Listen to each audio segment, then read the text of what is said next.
Hello, everybody. Excited utterance here, and it is Mushroom Day. Finally, it's verdict day. Well, verdict day was last week, I think.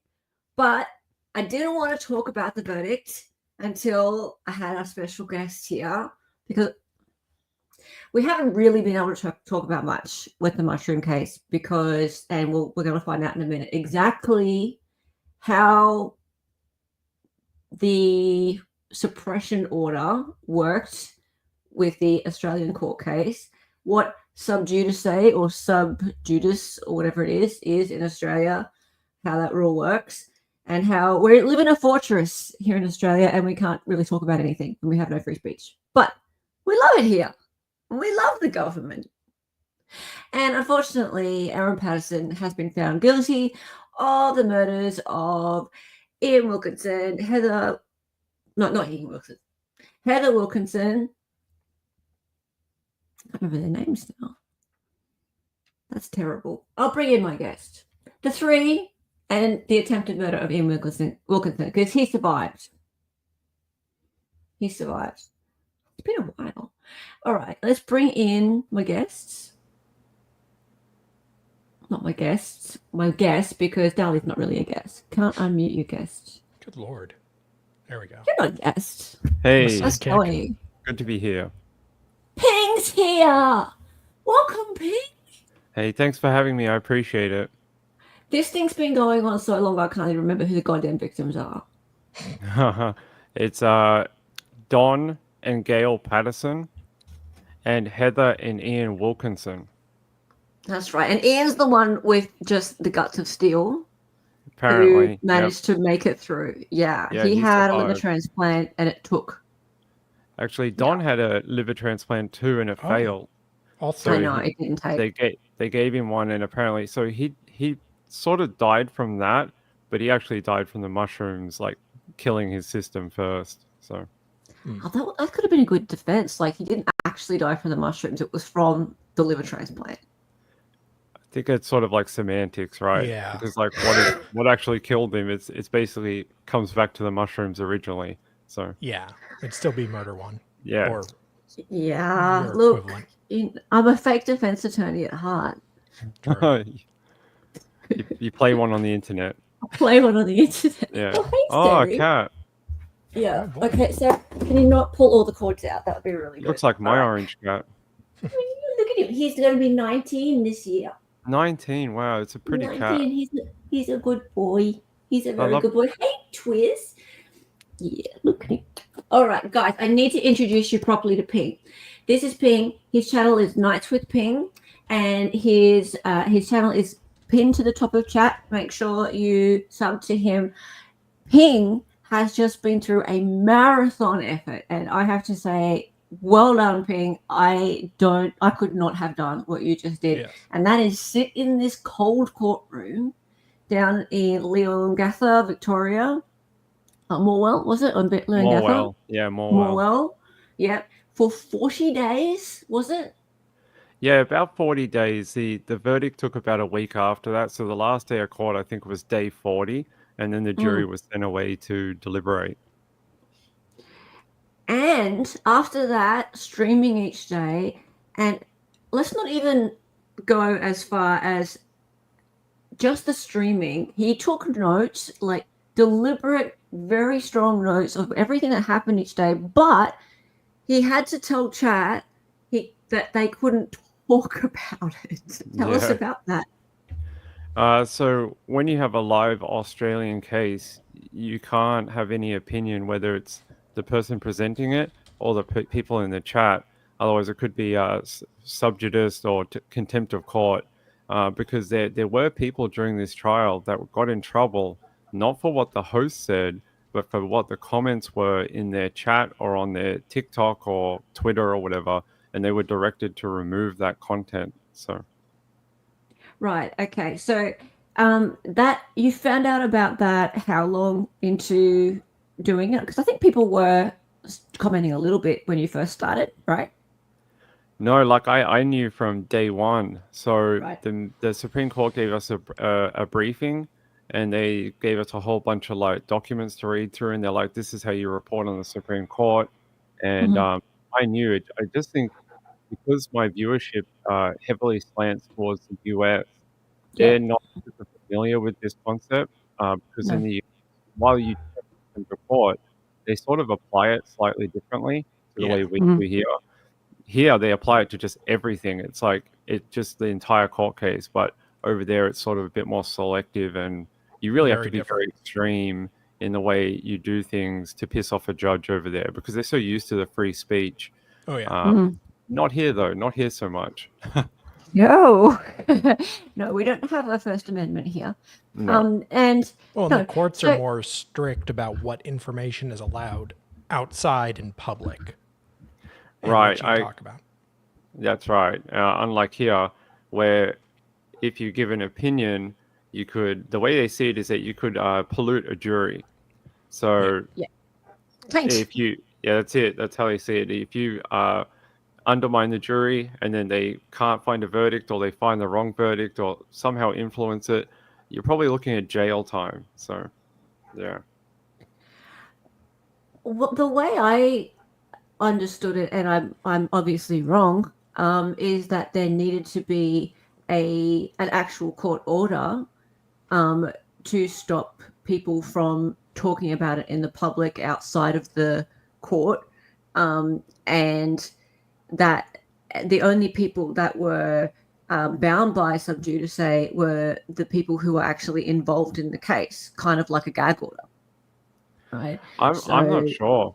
I just yeah, know that if Kyle and Jackie O got done and they weren't mm, attached to the court for the case, yeah, then it's any media. As far as I knew, it was any media, and it could be anyone. So the way they see it is media or broadcasting can be anyone where you post something and then other people are attracted to your information from the yeah, trial. yeah.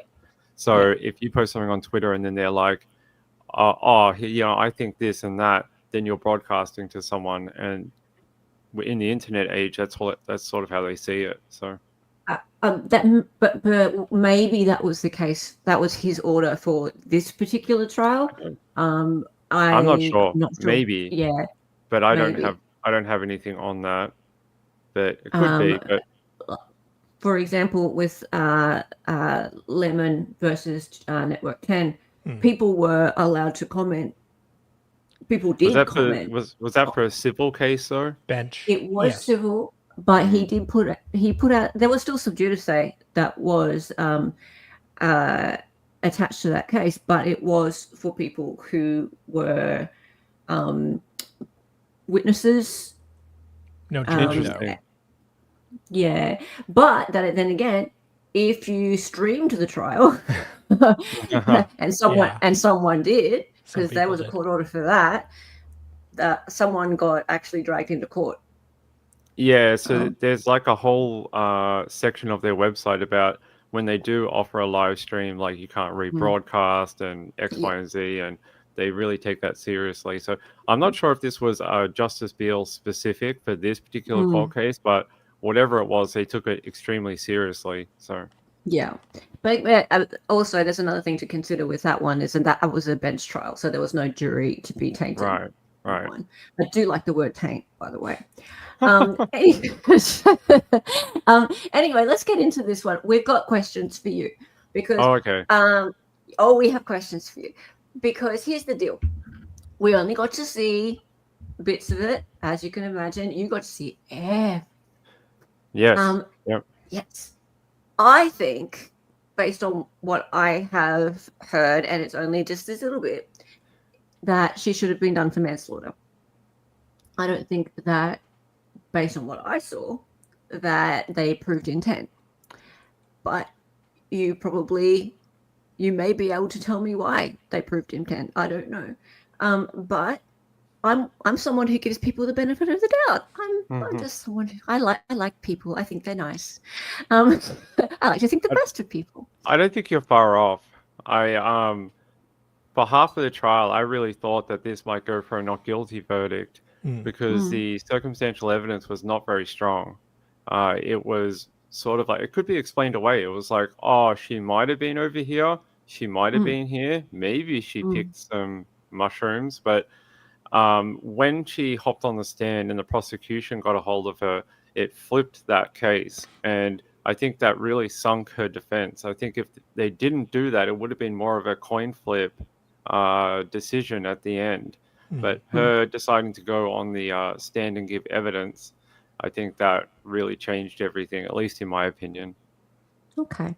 So, did they bring deadly mushrooms in as an exhibit?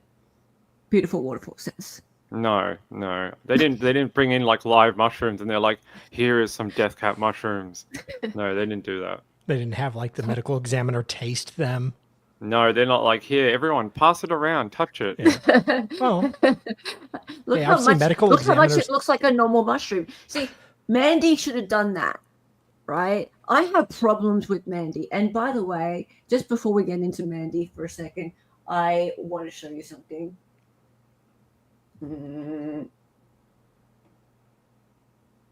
We will change. Never realized how happy you made me, oh man.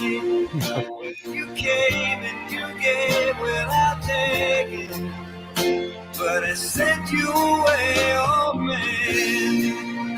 Well, you kissed me and stopped me from shaking, and I need you today, oh Mandy.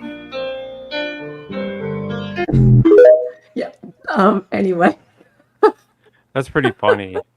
I like that. Did this woman like remortgage 2 houses or something to hire this dude? I don't know. I heard his defense was like a lot of money, like talking huge amounts of cash. I think she sold the property to do it, is what I heard. Okay, give us the inside goss. Was he worth it? Because from out here, he seems like he was a dud. No, I think he tried really hard. My vision of when I watched him in court, he tried to pull many rabbits out of the hat, and sometimes he was successful and sometimes he wasn't. But he did a really good job with what he had.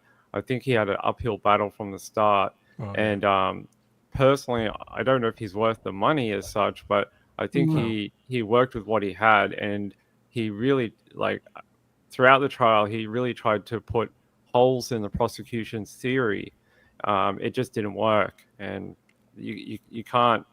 I mean, I don't blame him for that. I think he at least tried to uphold He had the his facts. yeah, and he tried his best at legal maneuvering throughout the trial.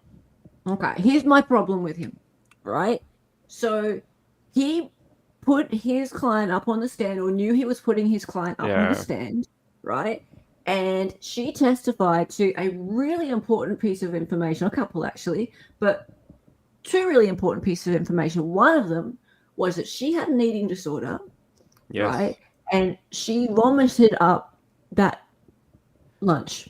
Yep. Right? Why did he not bring an expert in, a medical expert, to testify to the fact that she had that eating disorder?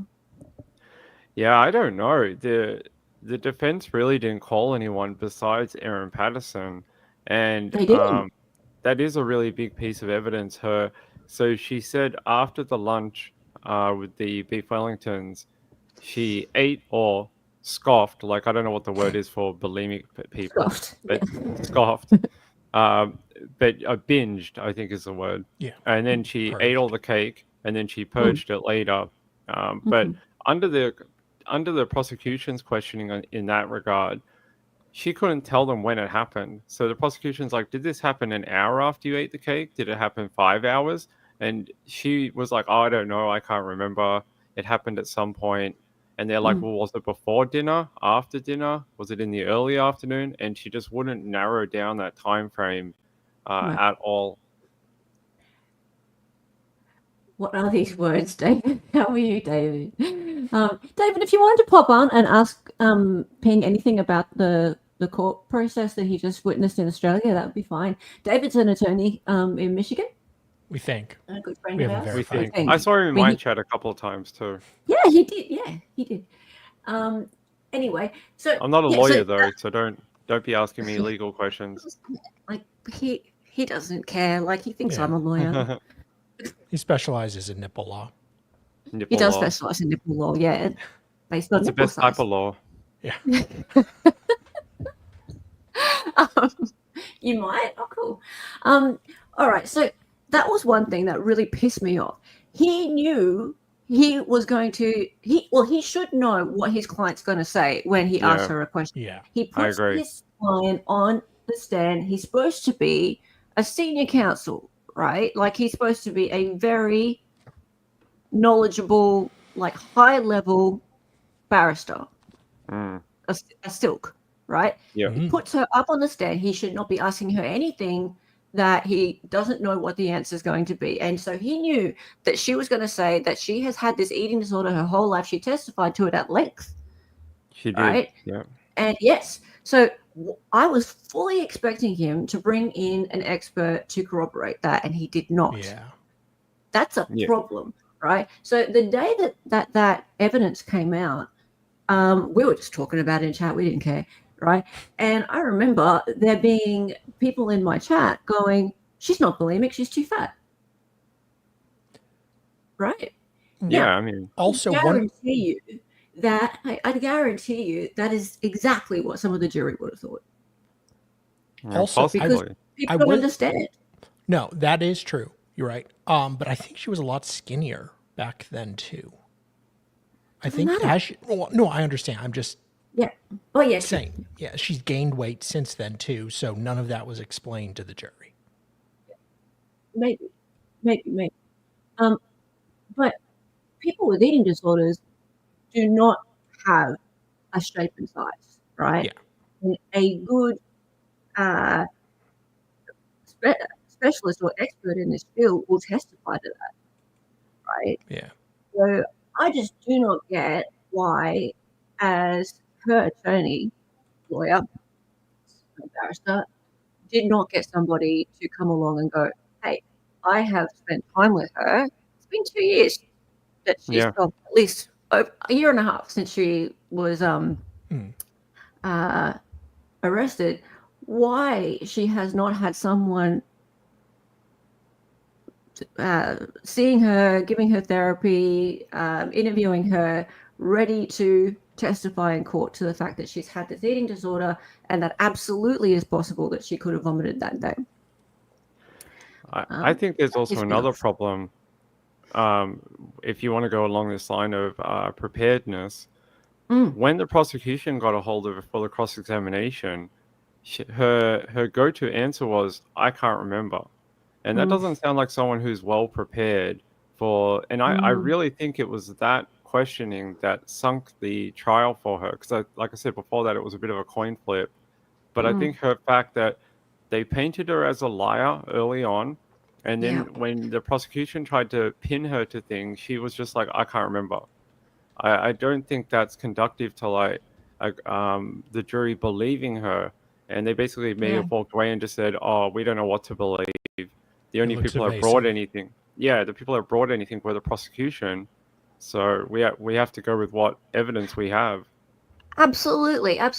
Now, just on the second thing that I think at the least he should have done, I cannot believe that he let her speak of having an appointment for a gastric bypass surgery, and I was expecting him to come in with receipts for that, right? How did he let her speak of such a thing? And he needed to know, as her lawyer, he needed to know that that was going to be her answer, right? So she was saying that she had an appointment for gastric bypass surgery, right? And yet the prosecution then came along and questioned her and said, "Hey, are you talking about this appointment that you had at this clinic that doesn't do gastric bypass surgery at all?" So And she's they like, don't "I don't know." they don't do that, but Yeah. they did put in a piece of evidence. So that was, I think it was on the Thursday or Friday. By Monday, the defense did come back with a piece of evidence from the Enrich clinic that showed that they offered liposuction at some point. Yeah. Yeah. So, I mean, he did try and plug that Liposuction at hole. some point. Yeah. So he tried to then fix it. Yeah, he tried to on plug the hole. rebuttal. Yeah, which is not enough. Like he should have had somebody He should have to known. come in, yes, from whatever clinic that she spoke to say, "Hey, do you have a booking? Here's the exhibit. boom. Or it should never have come up. Well, I think the original line of questioning actually came, I think so, from the prosecution, not from the defense. And the defense then had to flip it, I think, unless I've watched too much court now, and then now I don't remember. But I thought it came up with them first, and then, at least I think so, because it came up in re-examination when the prosecution closed their cross-examination of Erin Patterson. In the re-examination with Colin Mandy, then he brought up the screenshot. I don't know if I can share things on here. If you give me 2 minutes, Yeah, I you can show can. it to you. Give me 1 minute, I'll get the Go evidence. for your life. Go for your life. While you do that, we're going to have a look at something else. The very hungry alleged triple murderer. Well, she was alleged when this was made. Now no longer alleged. By the light of the moon, a 50-year-old woman came up with a very strange idea. Oh, is that David? Hang on, I need to change our layout. I can. Can you fix it? Yeah, I can add a thing. You focus Just on a this. second, David. Max says, "Hello, is this the new super terrific cooking show? What's for lunch?" Just a second, Ping. We're just gonna have a little quick look at this children's book, and David's going to be on screen in a sec too. Sorry. Okay. So, by the light of the moon, a 50-year-old woman came up with a very strange idea. One Friday morning, she went out to forage for some wild mushrooms. Isn't she cute? Hey, Dave. Have you got Is your this a Aussie children's Cooper book hat you on? wrote for this? Yeah, it's mine. The next day, she decided to buy a Food Lab electronic dehydrator on sale. On Sunday, she invited her family over for a nice lunch. Over the next week, she ate through 1 kilogram of portobello mushrooms. At lunch, her family ate through heaps of green beans, a bowl of mashed potato, 5 beef Wellingtons, a fruit platter, and a big orange cake. That night, her guests had a stomachache. In the afternoon, she was cleaning up and ate another piece of orange cake, and then another and another, and then she felt sick and as well and needed to go to the toilet.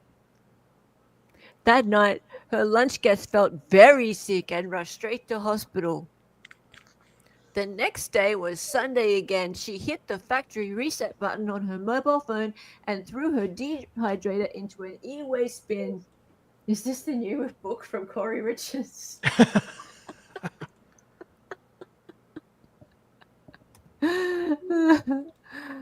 Her trial continues in the Supreme Court.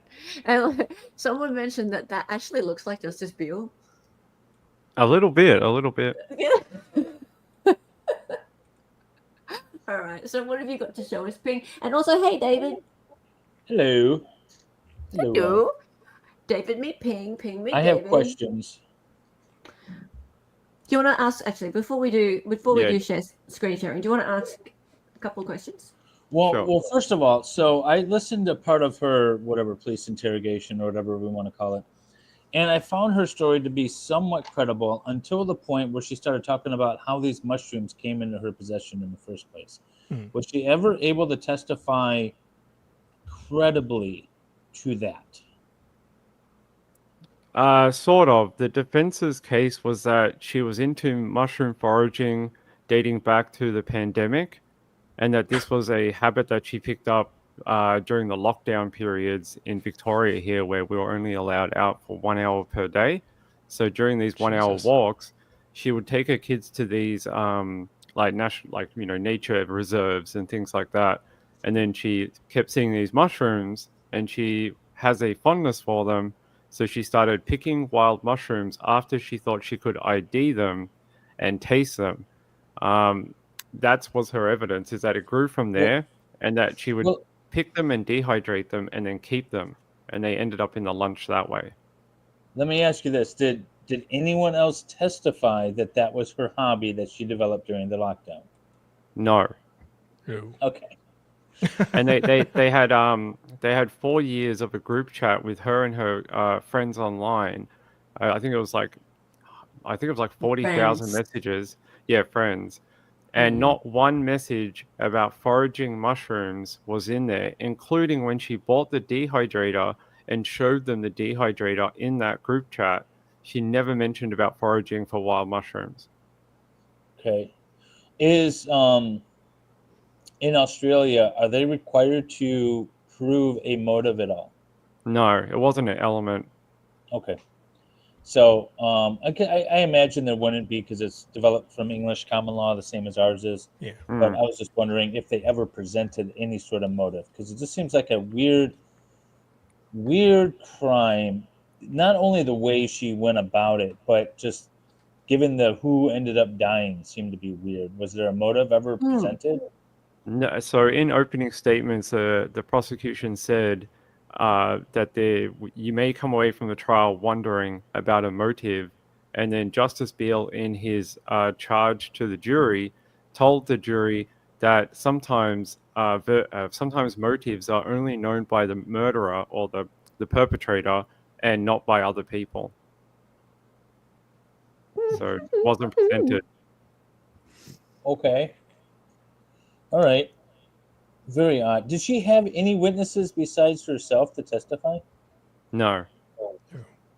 I'm so.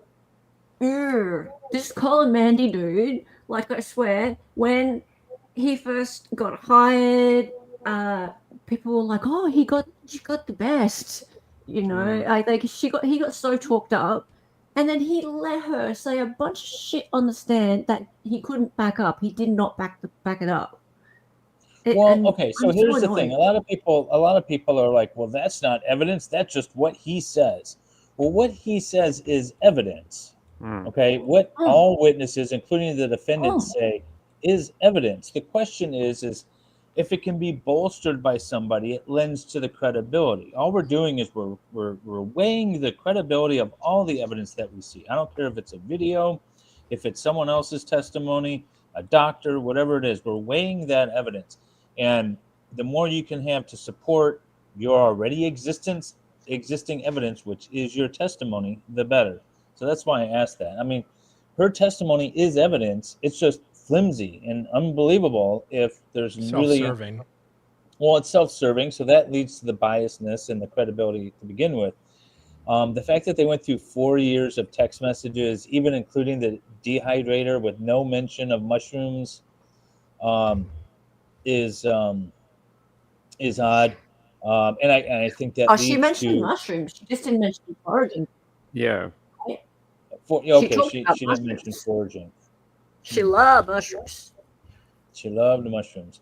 She loved and weird. She actually talked about dehydrating mushrooms and crushing them up and putting them in her kids' food, like brownies and stuff, so that they could get more like vegetable food there. The one thing, like some cases, the lack of a motive could be used as a defense. Yeah. Was that even considered here? They did? Yeah. Yeah, they used why would you want to kill these people, sort of thing. Okay. Yeah, so that's what they did in their when Colin Mandy had the floor for the second half of the trial. He did paint that picture of she loved these people, had a close relationship with them, and they were some of her only family in this world because her family has died over the years and she doesn't have many left. And that she had been wonder what happened to them. Yeah. She had been absorbed into this family, and that she didn't have a reason to kill them because she wanted a close relationship with them. So. I don't know if you can speak on this, or can you talk about her getting in trouble in jail or with her job? I don't think she got in trouble. I think it was an allegation. Okay. The jail did a investigation, and they said that they didn't find anything to corroborate the allegations. Basically, she worked in the kitchen, and an inmate said that she poisoned them in jail, but they said they couldn't find any evidence to it. Okay, so it was just some inmate. They heard the media reports and were just she probably poisoned me. Yeah. I still don't Okay. know All right, why I so- should be in the kitchen, but I know you said you're not a lawyer, so maybe you won't be able to answer some of these questions, but just procedurally, this was a jury deciding this case, right? Or was it a jury and a judge? No, it's just a jury. Just a jury. Okay, how many jury members? 12.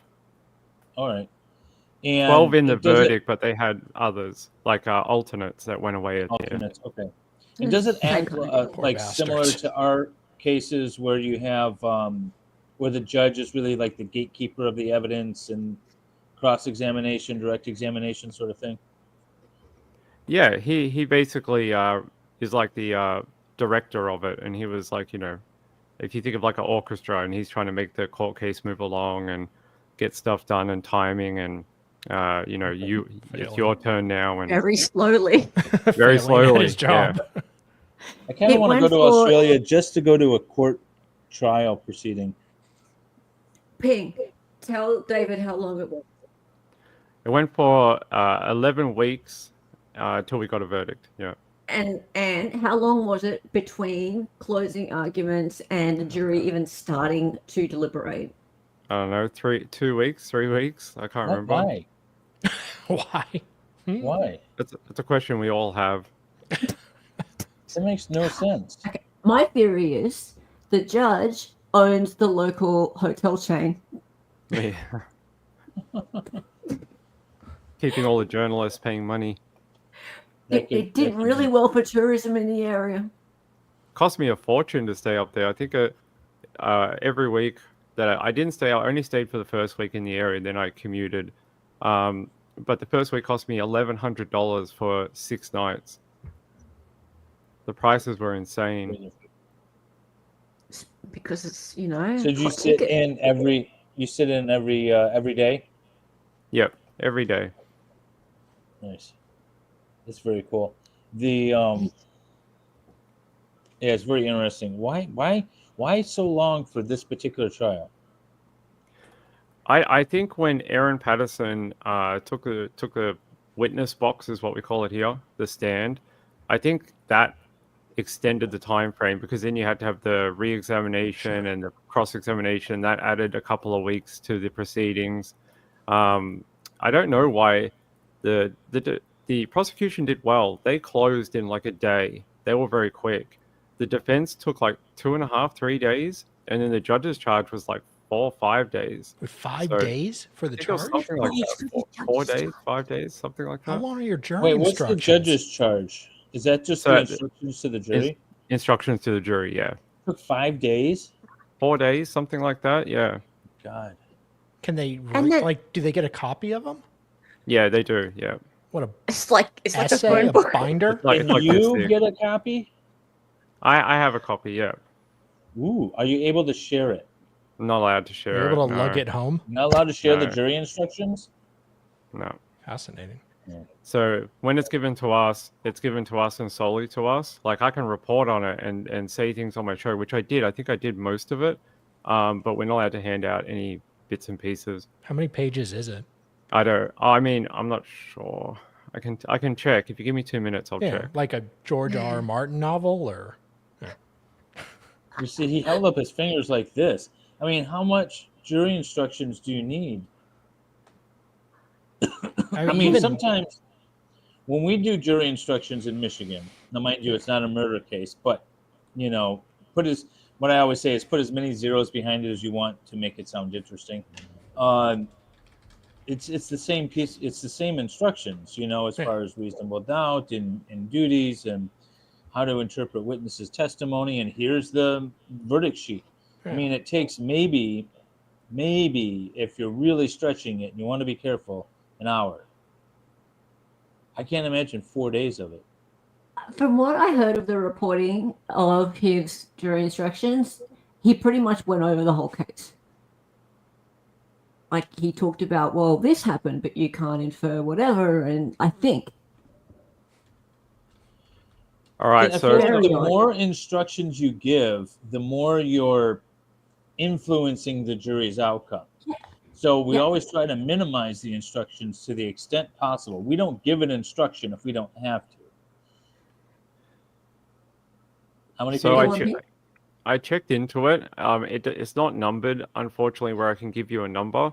But it was 1, 2, 3, 4, 5, 6, 7 days or 6 days worth of charge to the jury, and I think they're hundreds of pages all up or something. It's many pages, so a lot. Give us an idea, Ping. Like, what kind of things did he talk about? Did he actually talk about the case, like things that were said in the case, things to consider, or? Yeah, so it ran through most sections chronologically, almost from week 1 to the end, and then various parts of the evidence. He would explain how the jury could use it.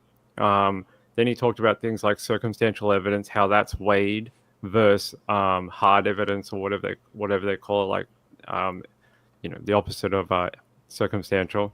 And he was saying like how that's supposed to be treated the same. And so he basically started from like ground zero and went all the way to the end and explained every facet of how the jury could use this evidence. And if you can't find this, then you have to find a not guilty. And if this doesn't work, then you have to find the other way. And so, those instructions, just how you're describing them, sounds on its surface like a good idea. I'd really like to be able to see them. Do they have generic ones available online that we could maybe look at? You could there's probably someone like The Guardian that did like an overlook of it, because I don't think anyone's going to publish 400 pages or something like that. But there's probably The Guardian probably did a wrap up of it. Well, just like in Michigan, I can search online. The state has on their database. website has like not sample but suggested jury instructions for various cases and things like that. Okay. So pull them down. I think I know what Pink's talking about, because what happened was each day they did like a live blog type thing showing, like, so Justice Bill said this, and this. Right. So, and that's still all online, so I could find that for you, David. Okay. Yeah, I'd be curious. Yeah. But you also took really good notes, Ping. Like, it was all on your streams. Were insanely long too. Is that true? Closings were really long. Hey, I'll come back to Half Irish's comment in a minute. Hello, Andy. How are you, mate? Mushroom. Andy's a very good journalist, and I don't know if you were thinking of doing a article or stream about this. Is this a day-long jury instruction? 7 days, we just heard, Andy. 7 days. Ridiculous. And the closings, I thought that the prosecution took longer than 1 day. I think it was like a day and a half. They had a half day to start off or something, and then they did another day. But the closing for the defense took way longer. And personally, I thought he dragged, and I thought it lost the focus of the jury, because he just kept going on and on and on. And I personally just thought it was not needed. Like, the prosecution sort of got in, hit their points, and got out. The defense sort of just kept going in a day and a circles. half. Well, that's quick compared to the other people. Like, they were much faster, half as long. The defense took like 2.5, 3 days. So Sally's asleep just thinking about it. yeah. So, Ping, are you allowed to offer your opinion on the case now that there's a verdict? Yeah, now I can. Yeah. Please. Okay, so do you believe that she was guilty? If you were on the jury, would you have voted guilty? Now, at the end of the trial, yes, but before she testified, no. I would have voted not guilty. Yeah. That's awesome. She just destroyed her own case. I believe testifying. So. Yes. What about Now, the does lesser she have included? to testify? No, she doesn't have to. It was their choice. In Denmark, apparently, the defendant has to make a statement. They don't have to necessarily testify, but they have to make a statement in their own defense. Oh, that's cool. So But that's why I like to hear about different cases. Can that not be That's interesting. cross-examined? No, I don't think they can be. I'll have to ask Baker again, but they have to make a statement in their own defense if they're going to trial. Sort of like to explain their actions. Like, Yeah. this is why I'm here. I get it. Yeah. Okay, it's so interesting. I'm going to challenge Ping a little bit now. So Ping, can you really imagine Erin getting those mushrooms and knowingly measuring them out and preparing them to poison her relatives? I mean, I've read and seen so many crazy stories in true crime. I never put it past anyone to do anything. That's fair. To So be honest, therefore, you I've could read. actually, sorry, Yeah, so you couldn't put it past anyone. yeah. Knowing what you know, could you actually, beyond reasonable doubt, vote guilty? I think in this trial it was about intent. So that's the frame that they wanted everyone to look at. I don't know. I think her lying caught up with her at the end, and I'd still have to vote guilty at the end. But if you took it before she testified, I probably would have gone not guilty. What That's about lesser my honest included? answer. Pardon? Lesser included, like for Like manslaughter. for manslaughter, I think I would have gone the manslaughter. Yeah. Yeah, that's more my question, right? Yeah. So, and I also want to ask you that. So, was this jury able to go down a level to manslaughter? No. Oh. So was it's just murder or guilty, nothing. I thought they could. murder or nothing. I would have gone nothing then. You know, Yeah. I believe that in most criminal cases in Australia, the jury has the ability to go down a level. I think they can offer alternate charges, and I think it's done at some point. They just didn't in this one. It's happened in some others. Do you remember that the elderly campers who were killed by that Jetstar pilot? Yeah, He also I they also did the interrogation on this channel. Yeah, yeah, I did too. yeah. Greg, whatever his name is, they did not get an alternate charge either. And I think in that case, if an alternate charge had been present besides murder, there may have been a finding in that case as well. So similar to Did the they Patterson case. They found guilty on one in that case and not guilty on another. There was a split verdict. Okay, because I mean, and the reason I put it to you is because you were there for the whole thing. You saw everything. I did. I didn't see everything, right? And like I hate to sort of put you right on the spot, Ping, but like you sound like you're sort of 90% there with the guilty, but you don't sound beyond a reasonable doubt with the guilty.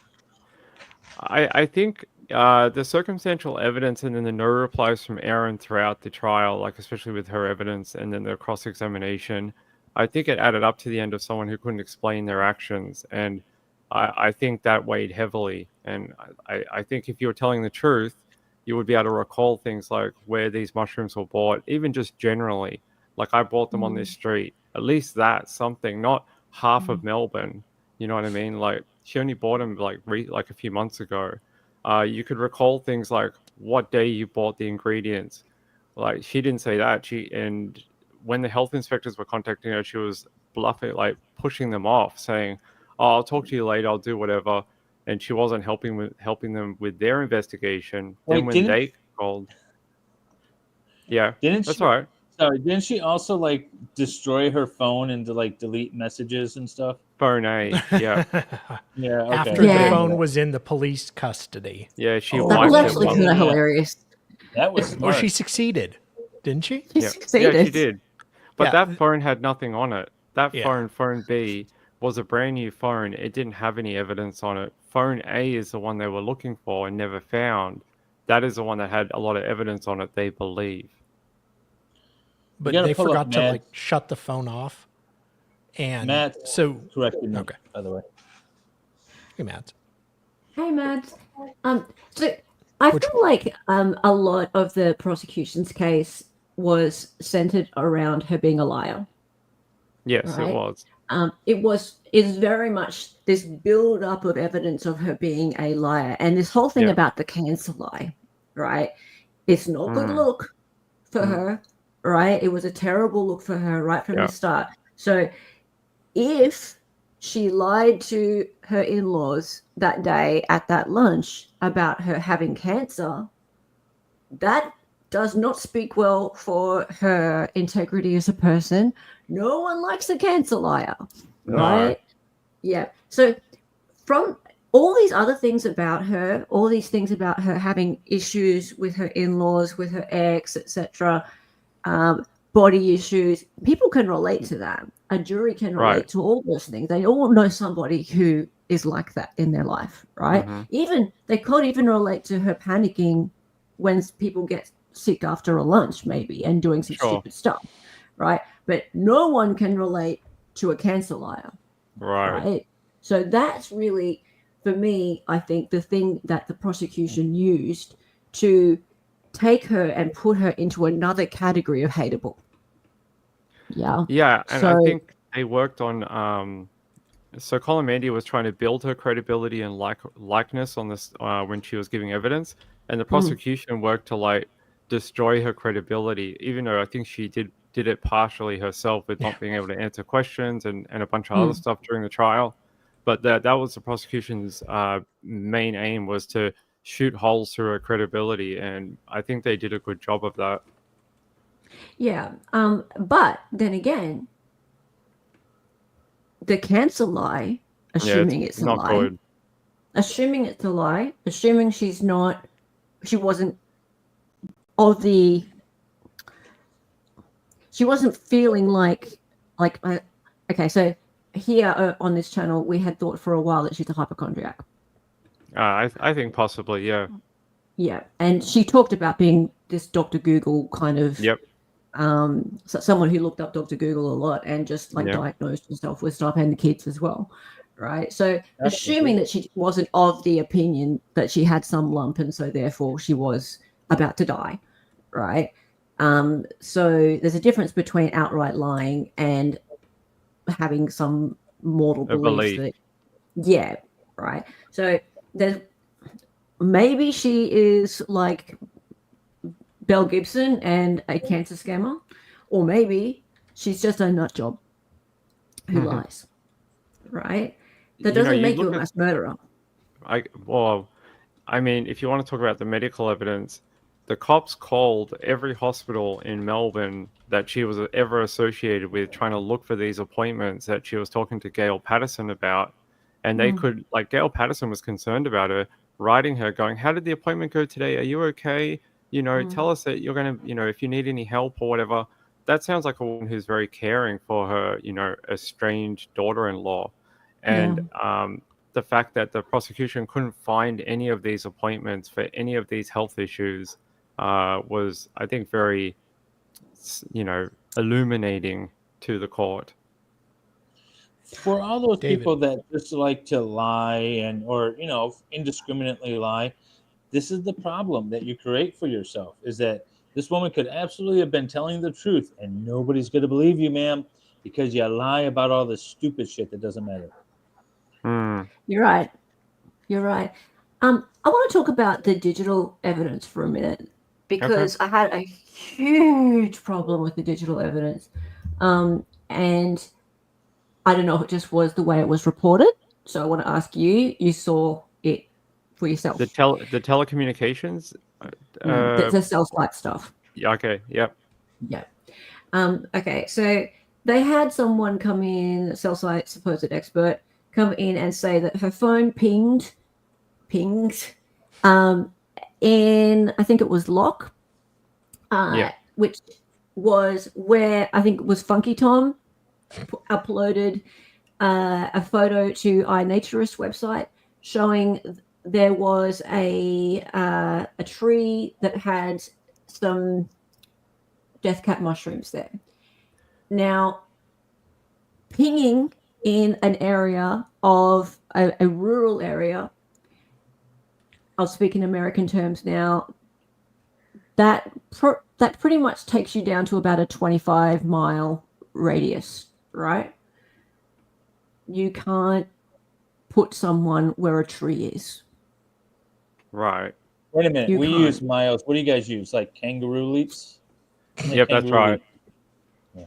25 Boomerang miles throws is about 50 kilometers, 55 kilometers, something like that radius, right? So what they testified to, what this person testified to as to her being in this area where supposedly there was a spot on a website that showed where these mushrooms were, and supposedly she saw it, but they've got no proof she saw it, right? And was there for half an hour. That doesn't put her at that tree. It just doesn't. And it's half an hour, and it's a whole town, basically. Right. The way they worded it was possible visits. So I don't know how this guy worked. I got to say, I wasn't impressed with his evidence. I've seen much better cell site analysis done in the USA from the CAST team in the FBI. Like their presentations in court cases are very well done. You understand like what's going on in their presentations, and they're very exact. I found his evidence to be lacking, and I am actually a cell site tech. That's what I used to do as a job. Oh, really? And when I was witnessing the evidence, I was very underwhelmed by it. I've got a piece here. Do you guys want? I don't know if it's been released to the public. I can show you what we saw in court. Give me 1 sec. I have to go through something, and I'll bring it for you. And FMM 2.0 with the 1999 super sticker. Hello, love. How are you, mate? Good to see you. And Kate Schmidt with the 5 excited utterance memberships. Kate Schmidt, I don't say hi to you enough. You've been giving out memberships. You even gave some out when I wasn't around one day.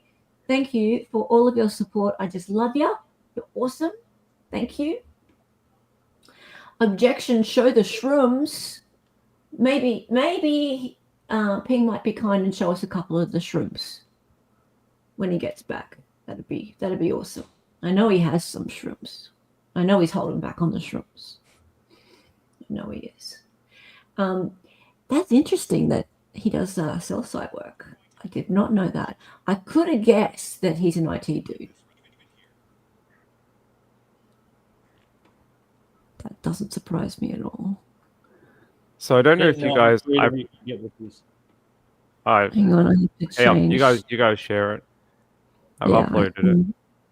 Okay, hang on. I have to remove the screen first, and then there we go. All right, you go. So this was his demonstration of a cell site in this case, and this circle that looks like a pizza represents sectors on a cell tower, and I was just like, really? It looks like it was done in MS Paint. I was underwhelmed by it. Like I've seen this stuff with his kids' crayons. Yeah, it's not very professional. Lame. Yeah. And then he spilled some wine on it in the corner. You can see. Absolutely lame. If you want to see an amazing cell site analysis, go and watch the Monica Seminelli trial. Ray doing his prosecution expert analysis. It is wild. It will scare the hell out of you as to what they can do. So that was to the track expert's diagram placing the defendant, like where these mushrooms are located in the wild. That one was I think that one was demonstrating the 4 different towers that are nearby. But yes, that was sort of the data they used to demonstrate where Erin Patterson might have been from her cell site records. Yeah. I mean, one thing I've learned from, and unfortunately we're not going to get to see Cyril in the Koberger trial, but one thing I've learned from researching him and the CAST team, the FBI CAST team, is that they have to overlay data in order to get down to a small area, right? And if you're in a rural area like this, like Lock area, the problem is that there's less coverage. There's this problem where you've got a tower over here and another one is many, many miles away. And so there's not enough space to triangulate where somebody is. And if you're going to try and put somebody close to a tree, that's just impossible. You need something more than that. you need like GPS data, you need then to marry that up to where you last saw her on a CCTV camera. There's you need things to overlay in order to pin her down, and it sounds to me like they had nothing. So in Detective Eppingstall's evidence, he said that distance data from cell site towers has never been tested in a live trial in Australia. So they've never done it here, which I found very interesting because they do it in Wow. every case in America. Distance data is done for every cell site, but apparently it's never been brought into a live trial in Australia, and they didn't want to be the ones who tested it in this high-profile trial. Well, that's So they embarrassing. just allowed the testimony in without testing. No, they did the cell site stuff, but they wouldn't allow. I think it's distance from the cell site to the device, and they said it had never been tested in an open court in Australia. Oh, Well, I don't timing necessarily advice. agree with keeping it Timing, in yeah. or allowing Yeah. it into the United States either, because from what I understand, it's not terribly reliable. No. So, like, the biggest issue with cell phones is a lot of people think, well, you can use like 3 different cell phones and then triangulate and all this stuff, but that's not how it works. Basically, if you connect to a cell phone, they can give you an idea of where and what direction the phone might be, even though it could be in a different direction. And the fact that you're connecting to a cell phone tower means that you're within a certain range, likely, but that's about it. That's all they can tell you. You can just And all twist of it is stuff so likely. easily. Yeah, and the way the media reported it was, oh, she pinged in the area that the Poison mushrooms are- were found, where the iNaturalist report was, Are and these she special was Australian mushrooms, by the way? No, they're from no, Europe. they're about there. Well, you can get them. You can get them on the border of Canada, I think. What do up they in the use them north. for? Like, is there a What do they specific? use them for? Is there a specific like thing that they're used For for, killing. or do they just exist? For killing people. Yeah, well. They just exist, yeah, to They kill. just exist, David. They're not everything on Earth is Everything in for humans Australia use. tries to kill you. All right. Hello, Jimmy, Miss Scotty. How are you? She was going to go after the husband next, after the four were dead. So actually, whilst we're on that, Harp Irish was asking earlier, why on earth would she have gone through with this plan, knowing full well that the husband was not going to be there that day? Right? Like, that bit is just like, Well, I can answer that. Have you guys ever made a beef Wellington? Once that train is down those tracks, you finish it, and it takes forever. And so you got them, and there's no going back. That's True. my answer It is to a the lot of question. work. It is. Have you made it before? I have looked at a recipe in an attempt to make it, and then decided no, I'm not going to do that. And then I went to Hell's Kitchen and bought myself one. Okay. Ask Kurt. He can help you if you want to make one. thank you for the 99-cent super sticker. Closest I get to a red boy around here. You're so cute. I love you.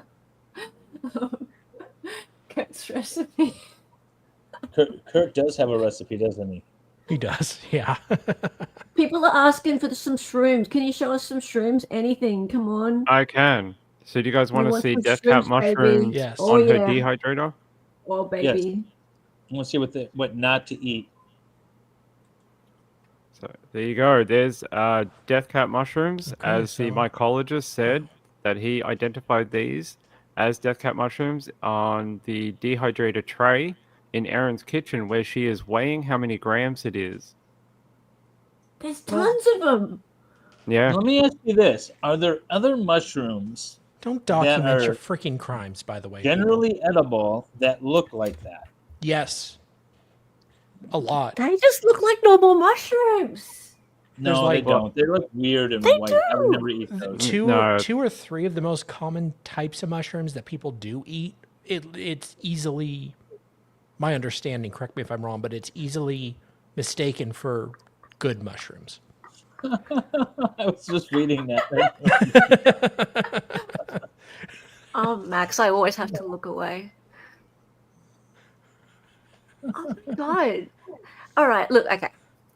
I have one subscriber who comments on these videos all the time, and she's just lovely. And, like, she knows that there are foraging communities, right? Yeah, Like, it's not that unusual. People do forage for mushrooms. sure. It's just that you have to be really freaking careful. And knowledgeable. Knowledgeable. And her take on the matter is this woman didn't mean to do this, but she's incredibly negligent. Yeah. Right? This is like the deaths of these people are absolutely on her.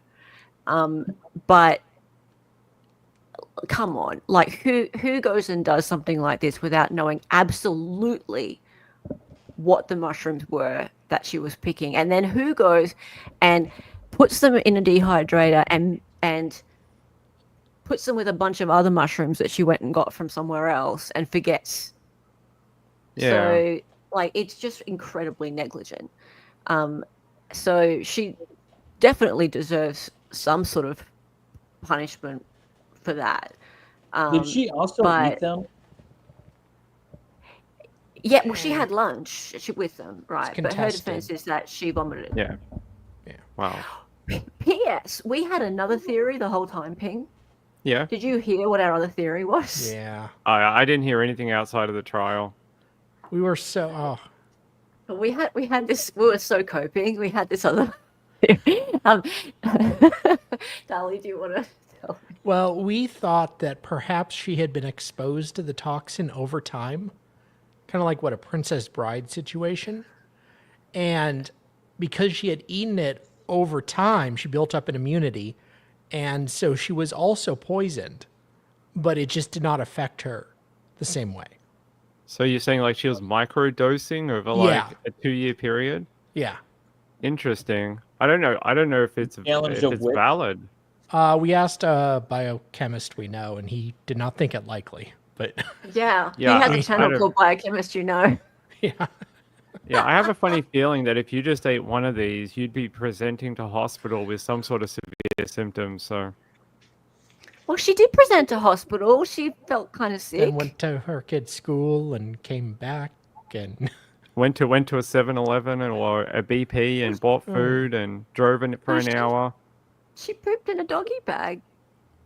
hey, we've all done that. Right, I Junior? know. She's so fascinated with food. I don't know if she's bulimic legitimately, but she definitely has a love-hate relationship with food in general.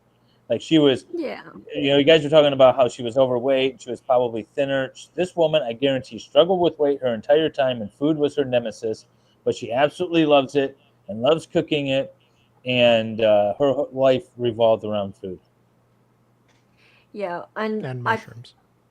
Well, at one point mushroom, but I feel that she is a tortured soul, like a sad person, and I feel for her. I can't help it. I think I can't imagine that she really literally knew, like she went and looked for these ones, she picked those ones, and she measured those ones out, and she went, you're going to die. And she made them, and she fed them directly to them, put them on the right plates. There was this I can knowledge. believe she did all of that. My biggest issue is why those people. Yeah. That's my biggest issue. Yeah, I don't buy the intent thing, but I think she's responsible for their deaths. I think she was extremely negligent and stupid for just going out and getting money. What is she going to be sentenced to? In Australia, about probably 5 months. That sounds about right. 5 months. Slap on the wrist and go and home. then a year living in the outback, right? That's her punishment. Live with the dingoes. Ping, that's actually a really good point. Like for Americans think our sentences are very short, And that's probably fair, considering Americans like to just, lock Shoot people up, each throw other. away the key, or shoot them. Yeah. But this is 3 people. I think probably most likely they're going to group together the murder charges and get them done consecutively. Oh, no. Concurrently? The one Concurrently. concurrently, and then they'll Okay. do the attempted murder maybe consecutively. So maybe she'll get like they'll do it. I don't know. I'm not a judge, but if I had to guess, that would be my guess for how this is going to go. So so that guy living could end up getting her more time. Yes, I think they might do it like that, possibly. Damn it. They both work. They both are worth almost the same. I mean, I looked it up, and it's 25 years to life for both. So, And then parole after 6 months. right. It could be. You never know. Good behavior. Yeah. Typically, are Australian punishments lesser than the U.S.? Oh, yeah. Yeah. They don't have life. I guess you do have life. We do have life, but life is generally 25 years, 20 to 25 years, unless you are particularly dangerous. Like, unless you are... Like the guy who took away your guns. Yeah, that guy. Yeah, like, he ain't getting down. Howard. Whatever his name is. Wait, the guy with the guns No. in the basement, he got life and he's not getting out? No, Martin Bryant. The one in Martin the... Martin Bryant, yeah. Yeah. Oh. Martin Bryant's not getting out. Like, that if you're a creepy serial killer or look something and- like that, you're not getting out. But we don't really have many of those. It's pretty nice here. Can we take a pause on this real quick and just address the whole situation that is Salvador at the moment?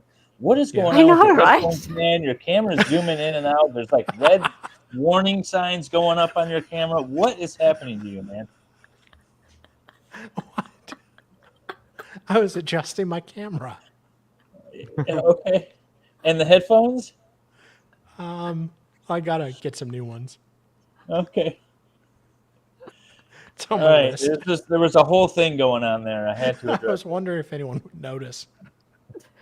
Everyone noticed. I was just trying not to pay attention, but that's just normal There. between us. So, kangaroo court and kangaroo jail. Hey, don't be dissing the kangaroos, right? They'll come get you, Raptor. I get to walk with the kangaroos.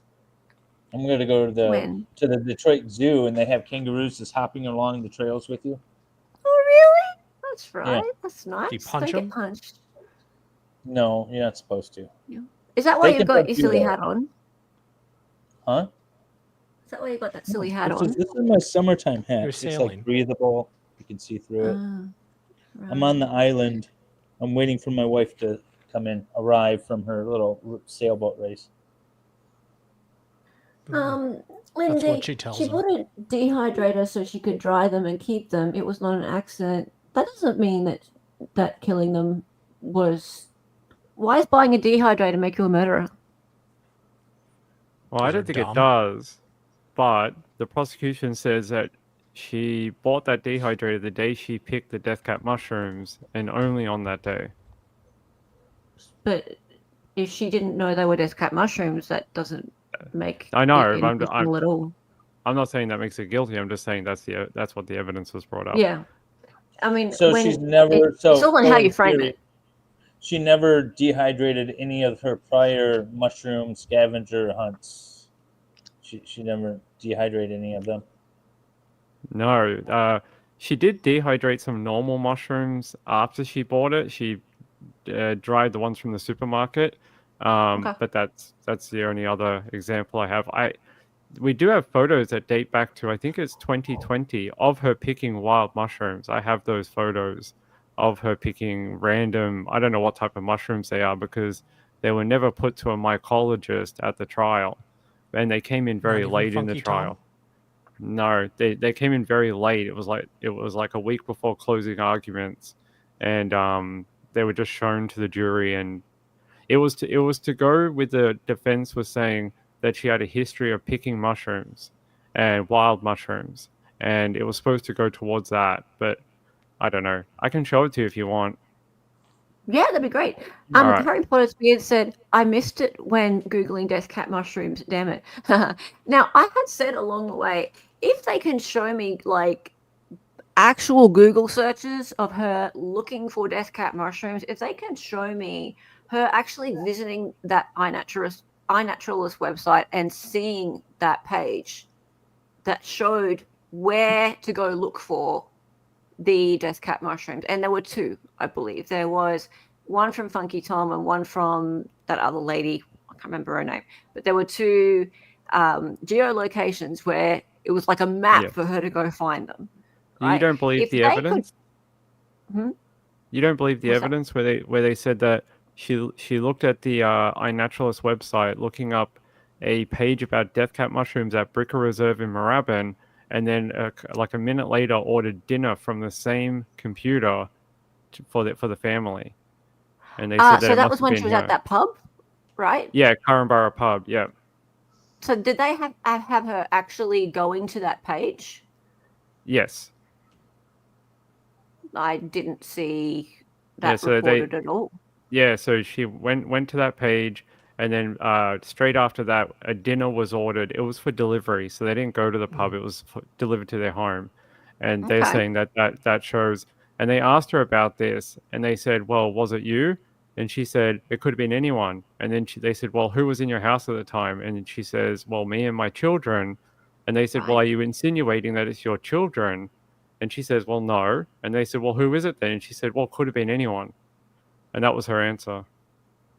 That's evasive. Yeah, she shouldn't have said that. So they actually had her looking at Funky Tom's one or the lady? I think it was a different one. This one was from Bricker Reserve in Moorabbin. I don't think it was. The other two were out in Outram and whatever the other one was. This one was in the city in Melbourne. Okay. So when she put up the defense that she was just trying to see if death cap mushrooms grew in South Gippsland, well then why was she looking them up in the city in Melbourne? Because Moorabbin is actually not far from me. It's about 10 minutes away, and I'm in the city. So that went against what she said earlier, that she only wanted to look up ones in her local area just so that she wouldn't poison herself or accidentally pick them. Okay, and was this just before when she supposedly did pick them, or after? I'm not sure of the timeline. I'd have to look through my notes. I'm not sure. Yeah. Interesting. Because I was under the impression that they never managed to pin down her searching or finding those iNaturalist pages. I think that was the closest they got to actually having to link her to it, because the buying of dinner could have only happened from her because she's the adult in the house and she has a credit card. And they were saying that, there's no one else that could have done it. It has to be, it's not her children that did it. So, yeah. Interesting. Okay, cool. And what did you want to show? Oh, real quick, David, did you need to go yet? Yeah, sorry. I need to jump off, go down to the docks. But I just had some questions. Thanks, Ping, for indulging me. And now that you can actually talk about this, you're welcome. And everyone else, I'm going to try to exit without pulling a dolly, so we should be fine. Please don't. All right. Take care, guys. I'll post your link. Thank you for being here. All right. So what did you want to show, Ping? Also, real quick, Half Irish had a question. Yeah. When Funky Tom was making notes of where the death caps were, why, and like documenting it, why didn't he just dispose of them? Any idea? Yeah, we did wonder about that. Yeah. Because that other woman, she got rid of them. She said, I took out the roots of them and disposed of them. So, hopefully they wouldn't grow again. Sorry, what was the question again? I was loading up this page. I'll answer it if you tell me. Oh, why Funky Tom didn't get rid of the death cap mushrooms? I don't know. Just documenting it. I think he often picked them and took them back to the Royal Botanic Gardens, the lab they had there. I think he often retrieved them, and they actually stored them, freeze them, preserve them for further research, and other academics that use the mushroom for scientific endeavors. Yeah, I non-murderous found Tom intent. I found Tom's testimony and his whole presence to be really kind of odd. It was like, Yeah. okay, so I found these mushrooms, I documented them, I put them on this website with a geolocation. So basically, to warn people that these things exist, or maybe to give people like a map to this growing poison. Or he's just a giant mushroom nerd, and it's all exciting for him. So he just like, wants to be a part of everything. Did he not think that maybe it was a good idea to remove the goddamn thing? I don't know if so some of his evidence, like I said, he did say that he often retrieves them and takes them back to the lab. I just don't know if he was ever asked whether he did it with these particular ones or not. Yeah, I mean, yeah, there was testimony from the lady who put I can't remember her name, sorry, the lady who put the other post on iNaturalist, that she got rid of them. Like, she saw them and she made sure they were gone. No, she didn't get rid of all of them. She only got rid of some of them. So Really? yes. So she only dug up like the ones in her immediate area. She didn't go through the whole set of trees or oak trees at that oval and dig up all of them. She just sort of took the ones that she could see around her and dug I them guess up. it would But be she said, difficult. yeah, she said that there's a whole row of oak trees around that oval, and there could have been heaps more that, wasn't where she was. So yeah.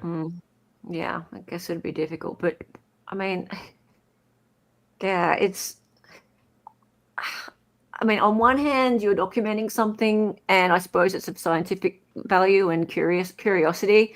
But then on another hand, these things are so dangerous.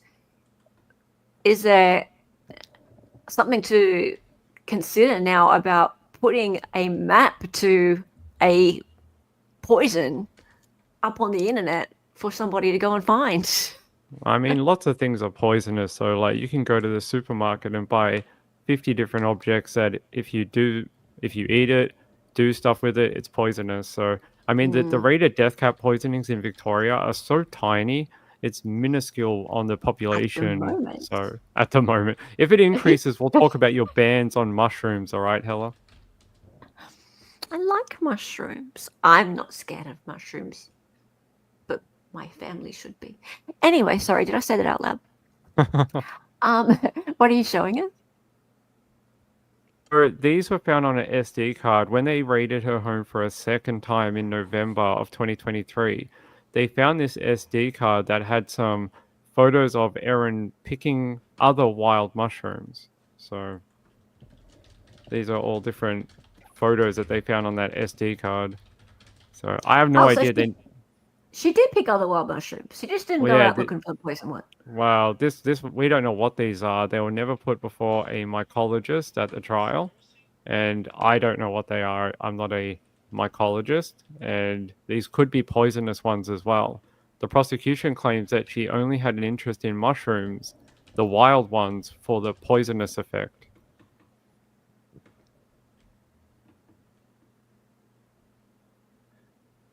So there you go. Who said that she only had an interest for the poisonous effect? Prosecution. Of course they should. They did that now. So there you go. There's some other random. I don't know what these are, but that's what they found. So this came in late. It was to go with her defense's defense that she picked mushrooms in the past. Yep, fair. Because, I mean, the prosecution's also saying that she only ever put the death cap mushrooms in the dehydrator. Right. Right? Yep. Yet here's pictures of other mushrooms that she had. But they were never dehydrated because she didn't have the dehydrator at the time. These date back, I think, to 2020, as where she bought the dehydrator in 2023. So she's been taking pictures of mushrooms all this time. Apparently. Oh, well, these are the only ones I think they found, but... This lady's obsessed. She is a little bit. It is. So what did she do with them? Just looked at them. Ornamental. I'm assuming she ate them. I'd like to know if any of these are poisonous or not. That's what I'd like to know. I wonder if she experimented with, the whole mushy dosing thing. I mean, with the daughter, when she made the muffins and then she dehydrated and then put dehydrated normal mushrooms like the ones you get at the supermarket into chocolate Mm, muffins and then gave it mm, to her daughter who doesn't even like mushrooms to see if she could taste it. So mm. she's got like all these photos. She's just documenting all her crime. Well, I don't know. We don't know Well, what at these this are point, it's for. definitely not a crime. I mean, potential. I mean, just Nigga, is you taking notes on a criminal fucking conspiracy? What the fuck is you thinking, man? thank you, potentially criminal Sean. He always plays that one, and I had to find and get it. It's pretty good.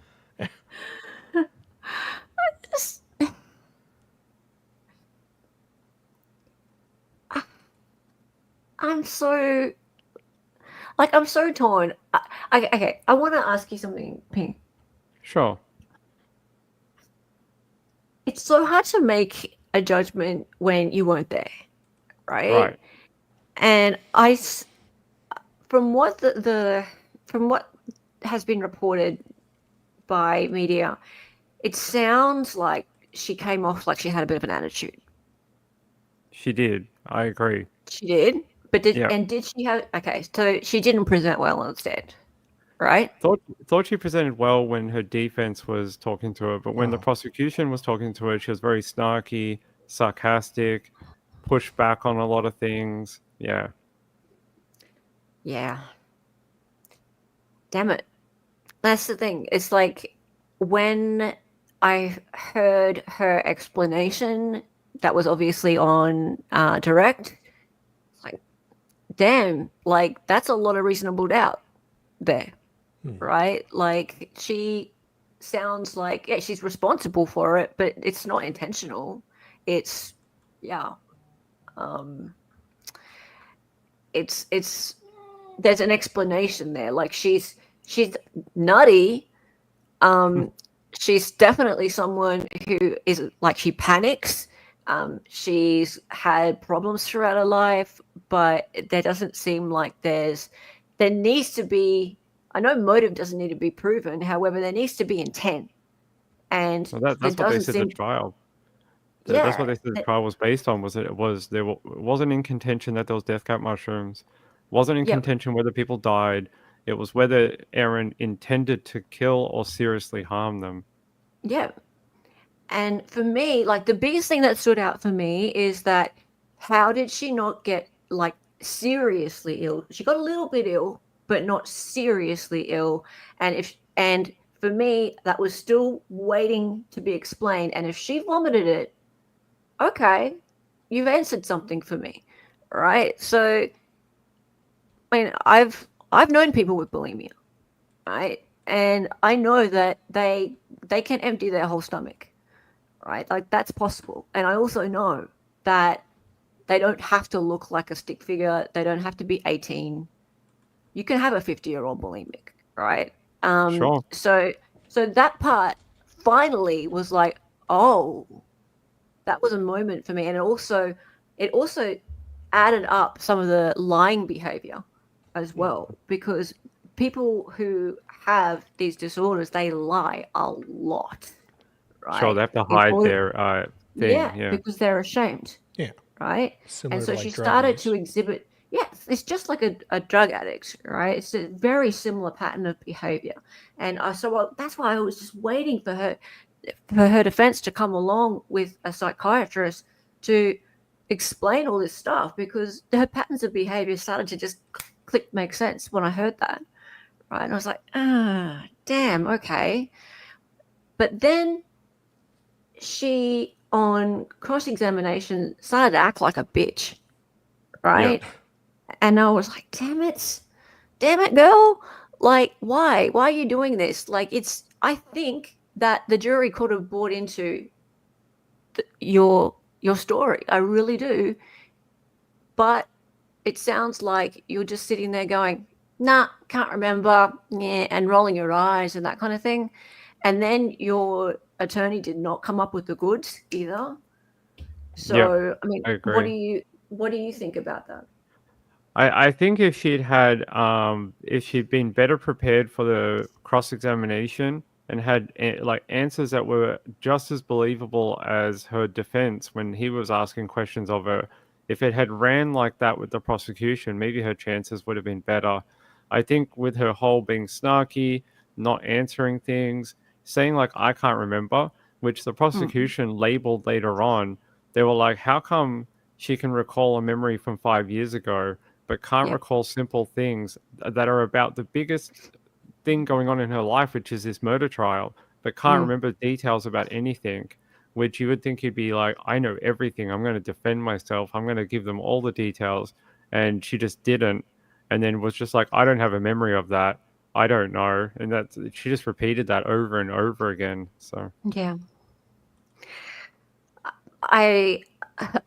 I'm interested to see what her appeal is about. I think probably ineffective assistance of counsel might be one of the reasons for appeal, and that rarely works.